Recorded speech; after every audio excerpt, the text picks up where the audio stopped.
In a world where local musicians and artists are unrated, underappreciated, battered, abused, and swept under the rug,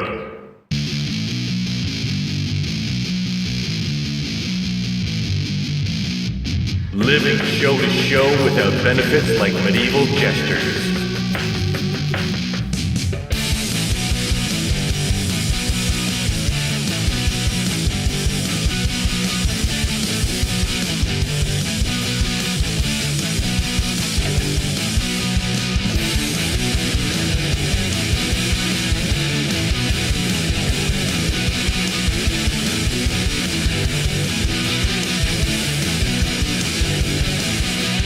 Underplayed and underpaid. Real local music.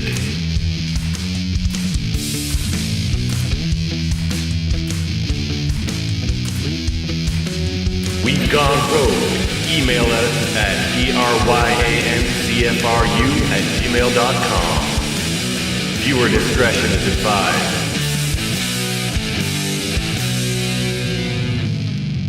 Tolerance is recommended. Welcome to another installment of Underplayed and Underpaid. This is the first episode back in the new format on YouTube, and I want to thank Derek Schaller from White Girl Wasted, who they were our last guest on the CFRU format. Screw CFRU. Thank you very much also, Derek, for creating that wonderful theme song. That was fantastic. And yeah, well, let's get on with the interview here. Today in the Underplayed and Underpaid studio, I guess. It's lovely. We got Matt Herman from the musical project Herman. How are you today, sir? Pretty darn good. How are you? Oh, fantastic. Thank you. Thank you very much for asking. If you could introduce yourself to the listeners and viewers on YouTube, the subs, tell them a little bit about what you do with this musical project Herman. All right. My name is Herman. Basically, I am sort of like a one-man show where I perform like multiple synths and drum machines and keyboards, and I loop everything live, and I just create little pieces. Nice. And how long has Herman been a project for? About 2 years. Okay. And why did you choose the name Herman? 'Cause it is my name. Yeah. It's just, like it's a pretty honest approach to the music. I feel like I express myself pretty naturally, and I figured what better way to title it than to just call it myself. All right. If you were to try to explain to someone what your sound sounds like, who would you compare it to, and what genre would your music fall under? I'm not sure who I would compare it to, only because a lot of songs kind of differ from each other. I don't seem to have like a particular sound. Not that that's like a good thing or a bad thing, I don't know. It's definitely electronic music. Yeah, I don't know. What inspires the music that you create? Anything and everything, man. I mean, sometimes feelings, emotions, people. I can't say I haven't looked back at like those magical first kisses that you have sometimes. You think, wow, sparks exploding, and and like maybe that'll cause a song, or like then the nasty breakup, or like your heart's ripped from you. That might be a song right there too. You never know what'll cause something. Okay. Do you come from a musical family? Not particularly. Like my youngest brother is like really musical. He's fantastic. And my parents aren't at all. But my grandmother played the accordion and the piano, which I think is pretty cool. Yeah. Can't play the accordion to save my life, but she could. So what are your musical influences then? Not coming from generally a musical family, but where do you draw your influence from? Oh, all over. Like probably some things. Let's see, some things that I like really like. I love the Dillinger Escape Plan. Can't get enough. They're unreal live. If you ever get a chance, now's the time because they're stopping what they do. Sigur Rós is like another just like mind blowing experience. Or I've been really into Bon Iver lately. Shit, I've been into the Beach Boys lately. Can't get enough of those harmonies. Yeah. I like a lot of like death metal, like Cannibal Corpse and other romantic type bands like that. What else? Enter the Wu-Tang. Can't get enough of that album. It really is all across the board, man. What other musical projects have you been a part of? Well, like the one most people would know is Bowjia. I did that for 8 years with another guy, Elliot. What else? And then in high school, I was in multiple bands and whatnot. I got to open for Theory of a Deadman and Default when I was in grade 10. No way. Yeah, I mean, I don't like either of those bands, but What was the experience like? Kind of a bit disappointing. I don't know. I was in a band called Headstruck, which, if you look it up, you'll also realize pretty quickly that it's also the name of a gay porno. Oh. It's a hilarious title. I mean, yay. Hilarious title for a gay porno. But we were probably, I don't know, we did all right. We were kind of like old AFI or something, and we seemed to do pretty well. I don't know, just like different projects like any adolescent teen would go through, growing up, right? How does the music of your current project, Herman, compare to Bowjia and the other band you were mentioning? All the other bands, except for Bowjia, I would say Herman is definitely better than. Not saying that there's anything wrong with the other musicians who are a part of those projects, but like with Herman, I get to do whatever I want, right? So obviously I'm going to like it. I really enjoyed Bowjia. I really liked the just the quality of the sound that we had. Like Elliot did all of our mixing, and like I just couldn't get enough of his talents. You're talking about it in the past tense. Does that mean that Bowjia is no longer? It's on a hiatus right now. We're not really sure what the future will bring for us. We kind of took a lot out of ourselves. It was like an 8-year thing, 5 albums. We got to work with some big names like Juno winners, Grammy winners, and I don't know. It just got to be a lot for us. I think it took too much out of us. Well, I hope it comes back together. Me too. Are you working on a recording for Herman? I want to. I mean, I'm still writing. I have about 8 songs that I'm doing live now that at all my shows that are concrete, and I have about 5 on the back burner that I've been still working at. But I don't think I would release like a full length if I were to do it. Maybe like a nice EP. With my favorite songs from what I've written, but it's expensive, especially when you're the only guy in the band, right? And you're looping everything, so you'd have to play every single riff like independently while you're recording it, so it would take a lot of time. But yes, there is something that I've been working on. I'm looking forward to doing. Fantastic! I can't wait to hear it. Yeah, me too. Where have you performed as Herman? Only in Guelph as Herman. My first show was at a headlining spot at District, and I played District again for Game Fest, and I played at Van Gogh's, and I've also played at the Third Floor Lounge at Van Gogh's. I've seen you twice. How'd you like it? That was great. Thank you. I got to crawl up real close and sit down on a couch on the opposite side of everybody. It was like it was my VIP own show. seats. Yeah. And I mean, I was really fascinated with the sound and the speed that you actually move. It's pretty cool. And thanks, man. we're going to give the listeners and the viewers a little taste of your music coming up shortly. Sure. Who have you shared bills with that you can remember? Voltang. Those guys gave me my the first show, and they gave me that headlining slot, which I thought was kind of cool. Good group of guys, nice dudes, good music. They kind of have a bit of like an Every Time I Die sort of sound going on, which I love that band. So, who else? Monarch Woods played at that show. It was a relatively heavy lineup. Who else have I played with? I played at Game Fest, so I played with I think it was Boar, who played after me, and You the band. Mm-hmm. I played with Derek Schaller was he was the vocalist for Boar that night. Yeah, right? I actually really like him in that band. That was my birthday. Oh gosh, you made it feel like it was everybody's birthday with how much fun you had that night. Oh, thanks. Yeah, no, that was a good night. Belay thought he made note of how funny I look when I dance. Yeah? Yeah, I love Belay. Belay's awesome. He's a good dude. Yeah. What's your favorite local band? Probably Run with the Kittens. Can't get enough. And that's They're a not Toronto like band. that local. What's your favorite Guelph band? Or Quad City? Do Tell. My brother's band. Cool. Yeah. Great shout out. Hopefully we can That worked out, eh? We can have Steven on the show and maybe his whole project. Yeah. Moving on here. Is there an online page for Herman? Like, do you have a profile page on Facebook? Yep, it's just called Herman. I was actually trying to find it. Really? But I was looking it up on my phone. Oh, the URL is Experience Herman.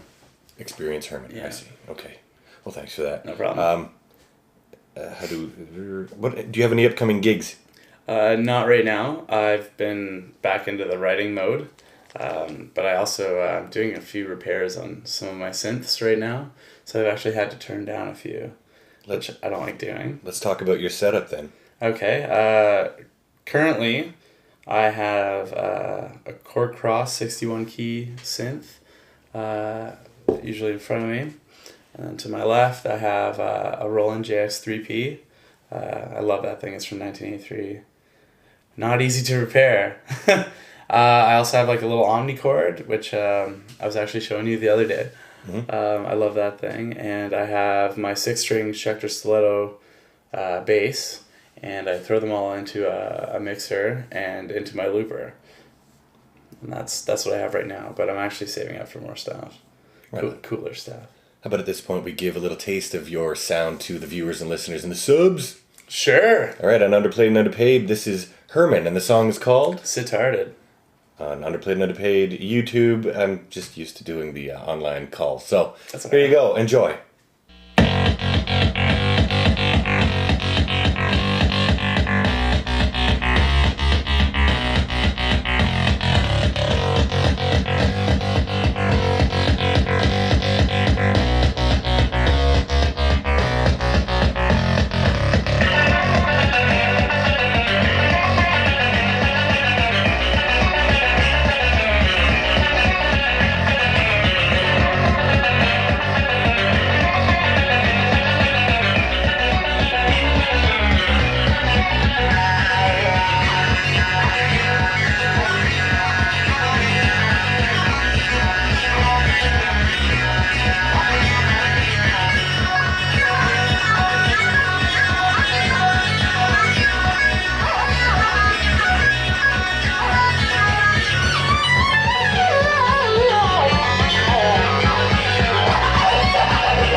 All right, we're back with Herman here on Underplayed and Underpaid in the studio, as let's just call it that for now. Hopefully the sound isn't bouncing too much off the walls.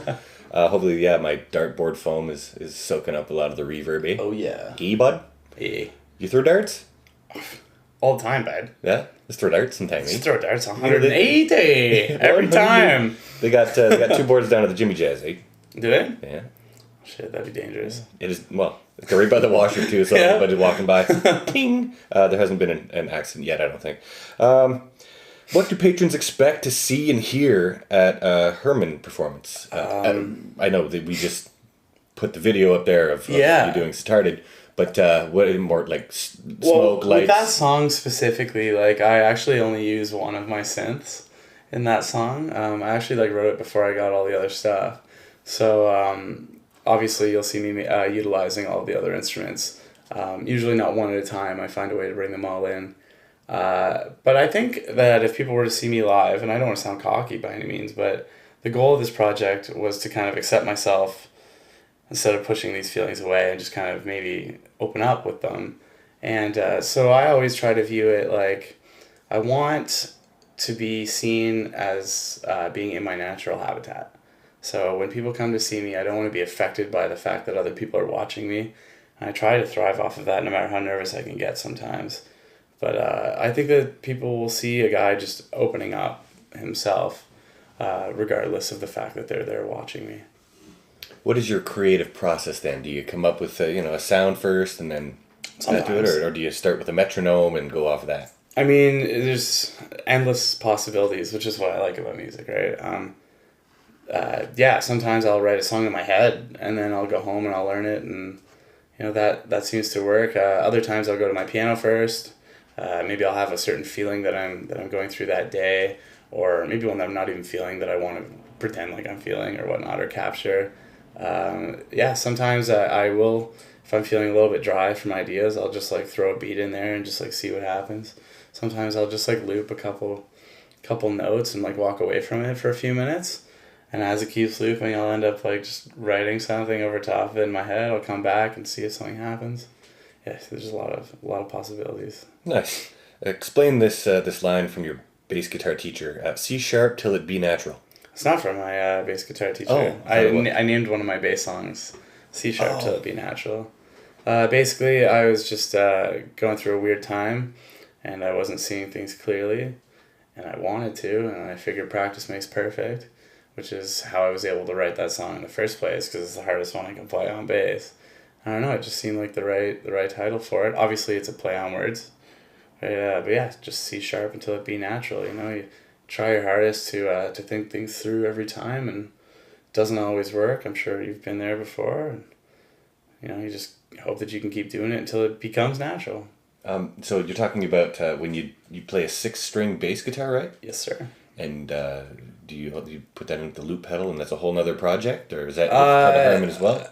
I'm trying to find a way to like incorporate it, but sometimes it works. Like you noticed probably when I played live and you were there. Like I do have a song right now that is a solo bass song, but I have other songs that I've written solo bass before I did this project.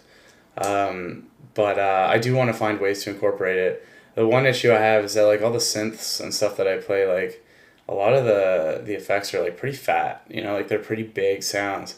And my bass guitar, though I think I can play it pretty well, the sound of it just doesn't really seem to like keep up as well. So like I've been looking into like different pedals and like whatnot to like try to like find a way to make my bass just a little more accommodating with like the rest of my setup. So it's coming along. I still have songs that I want to get back into the Herman project. It's just a matter of finding a way to do it, right? Is there a Mrs. Herman in the picture currently? My mom. Oh yeah, my mom, man, Mrs. Herman. Actually, my brother just got married too, so there's a second Mrs. Herman now. Oh. Yeah. And do you sleep with either of them? No. Okay. All right, so you don't have... I slept with my mom growing up as a kid, but it's been a while. No, I'm single right now, which gives me a lot of time to pluck my own G-string, if you know what I mean. How do bookings or single ladies get a hold of you in the event? What's your email address? My email address, don't forget it. It's I'm so creative when it comes to the names. mattherman@hotmail.com. For real? Any dots or any... .com. Did you not hear me? No, I mean like Matt.Herman. No, okay. Just straight up mattherman@hotmail.com. All one word. Oh yeah. Okay. So that's how you do it, ladies. So the bartender at the Jimmy Jazz is a huge fan of your music. And I personally think that when you are ready to do a music video, you contact Dylan Patterson and have him dance in your song. He dances like he's NSYNC, Backstreet Boys. Perfect. And he's a huge fan. Go down and see Dylan Sundays and Mondays at the Jimmy Jazz. Highly recommend it. And also, yeah, because Sundays, Dave McKinnis hosts comedy at the Jimmy Jazz. Starts and kicks off about 9 o'clock. Always a big headliner. Always a professional or two involved. And it's always a fun time. Last night, Tig Wright headlined, and he was so funny. So funny. The whole room was, yeah. I actually haven't hit up a comedy night there yet. I should. Highly recommend it. All right, so how much do you love eggs? If you don't want eggs and someone gives them to you, it's never a good time. You know what I'm talking about. But I like eggs enough to have about 2 or 3 a day. Fair. Yeah. I also personally eat the natural eggshell membrane because it's the second best source of collagen that a human can consume behind breast milk. It's not as This easy is the to come second time I across. told you that. No, it's not. But I say it all the time because I'm a wealth of knowledge. What's your favorite place to eat in town? Or out of town? I like, you ever been to Vincenzo's in Waterloo? The market? I've heard of it, but I've not been. Unreal. Like, I know it's not like anything fancy, it's just like an Italian market, but you can get like a $5 sandwich there that'll blow your mind. Yeah, I've driven down there just for a $5 sandwich. Fantastic. Yeah. I've done the same in other places like the Yeti. And, Yeah? oh, yeah. Yeah. Anyway, yeah, for sure. I'm a bit of a foodie. Like, for example, today I had the first time I tried the portobello stuffer at the Western, which is like a portobello hamburger kind of thing. And came with a salad. Really good. Highly recommend it. To give it a go. There you go. Last year you opened up about depression and addiction. What would you like to share with the viewers? I'd say it's a slippery slope, that's for sure. If anyone deals with it the way that I did, you'll find yourself pumping different things into you to try to create as much art as you possibly can. And you'll think that, maybe putting yourself in that mindset will actually, it's a matter of input and output. You keep feeding things into your input and you hope that something amazing comes out of it. But I don't know. I wouldn't recommend it. Get help if you need it. Yeah. That's what I did. So that goes to everybody. If you're feeling down, man, don't be silly. Don't hurt yourself. that's right. Yeah. Are you physically active? Do you work out? I do. Yeah. You go to the gym, or do you have a little setup at home? I go to the gym. Yeah. Actually, this year I'm trying to run 1,000 kilometers by the end of the year. It sucks. It really sucks. It's really hard. On average, how many do you do per session? Well, a lot of people would say like, oh, well, that's only like 3 or 4 per day. Fuck that. I'm not going every day.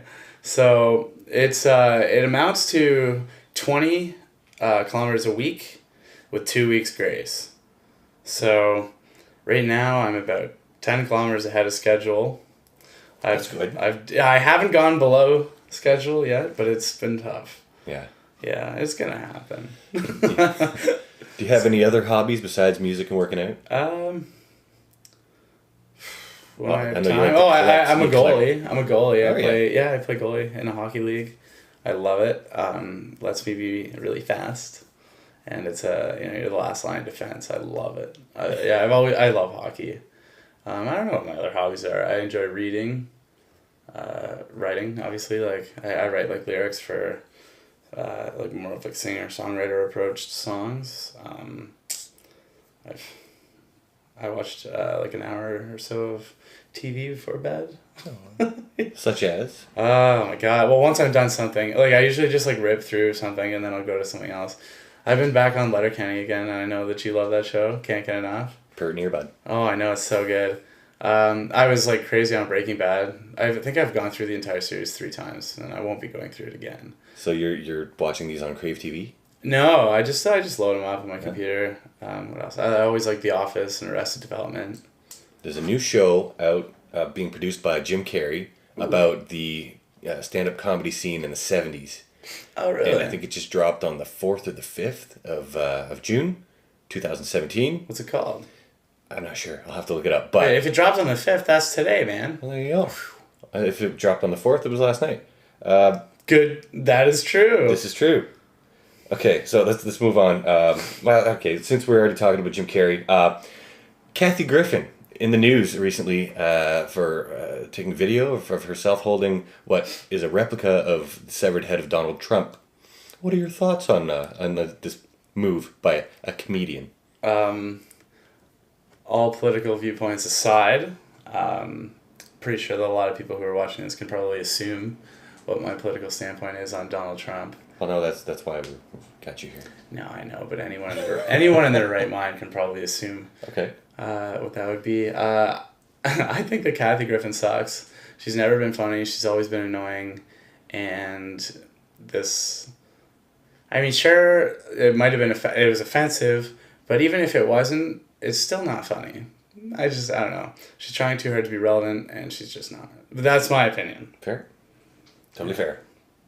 DJ Goldie, the first time I had an interview with you at CFRU, among other funny things, I asked you to listen to DJ Goldie. Have you ever listened to the 2 albums I sent you? I'm pretty sure the second and third interview, you found out that I did not. But I did. I did. Saturn's Return. Yeah, I listened to, it's a double disc.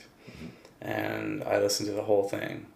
And I wasn't crazy on it, but I didn't hate it like I do Kathy Griffin. No, it wasn't bad at all, but like if it's as influential as you were telling me in the first place, then like had I heard it, when it came out, and I hadn't heard anything that had come out after that or been influenced by it, I probably would have really enjoyed it a lot more. Kind of the same as Metallica. Like, I don't really care for Metallica. I know that they're a huge influence, and I can't give enough respect to them for it. But, now that I've heard everything that has emerged due to that, going back and, say, listening to a Metallica album for the first time isn't going to hit me, the same as when it came out and there's nothing else like it. All right. So we're going to... Goslings. Well, you picked me up over at Tony's where I was having an espresso so that I could speak clearly and enunciate quickly. And we were driving by some geese. And you were like, oh, they're so good. Tell us about your love and affinity for goslings. Okay, well, I actually started when I was in university. During the summers, I would work for the Catholic School Board. I was a part of a landscaping crew.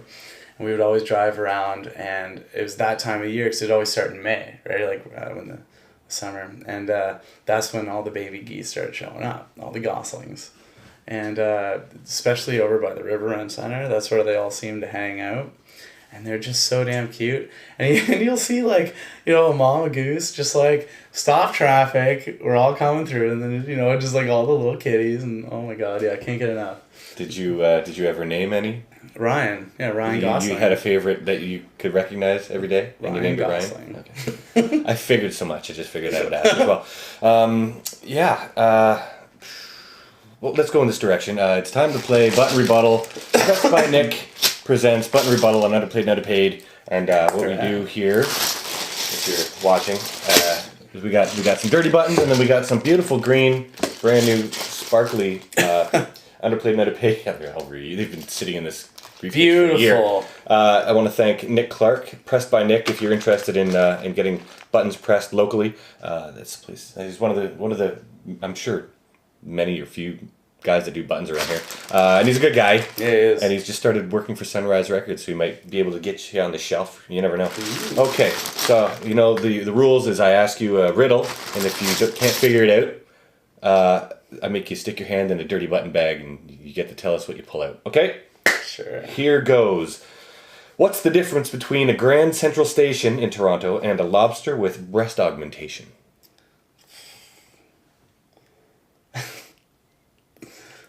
Fuck, man. All right, let me see. I think about this a lot, actually.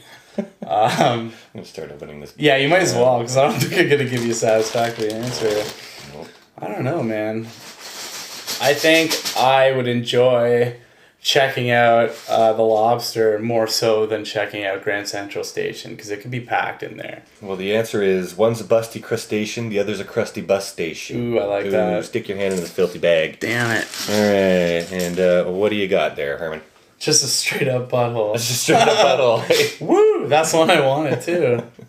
And it's scratch fitting, and sniff. Totally fitting because today is the 3-year death anniversary of our good friend Uncle Anus, who I went to his place to return his computer to him, and there was police everywhere. Sadly, sorely missed. You can also go on the YouTube page there. Go to YouTube and look up Uncle Anus, Underplayed and Underpaid, and you get to hear his last interview that he did with us, which was a fun time. I listened to it today. Yeah. It was actually really... it's when you revisit things like that, you just kind of, oh wow, I forgot about all those things. Yeah, it really takes talks you about back. the history of punk scene in the Quad City. Yeah, so cool. And also, I guess, yeah. How did you like the stew? I made some Irish pork stew. God. It was so good. It was so good. Ladies. Yeah. Ladies, if you're looking for a man who can cook, this guy Brian right here. All right, there you go. That's enough plugging me. An Underplayed and Underpaid, signing off. Brian McNeil with Matt Herman. Make sure you check out Herman's page, which is Experience Herman on Facebook. Yeah. And yeah, that's a sign we gotta go. So ciao for now, and here's the outro theme song. Thanks again, Derek Schaller.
Thanks, man.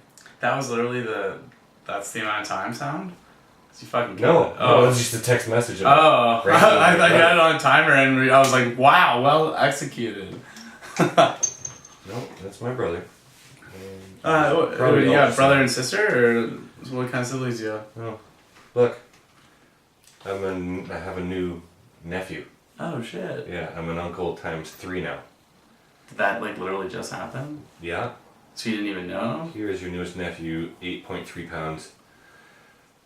Name? Hey, congrats, man!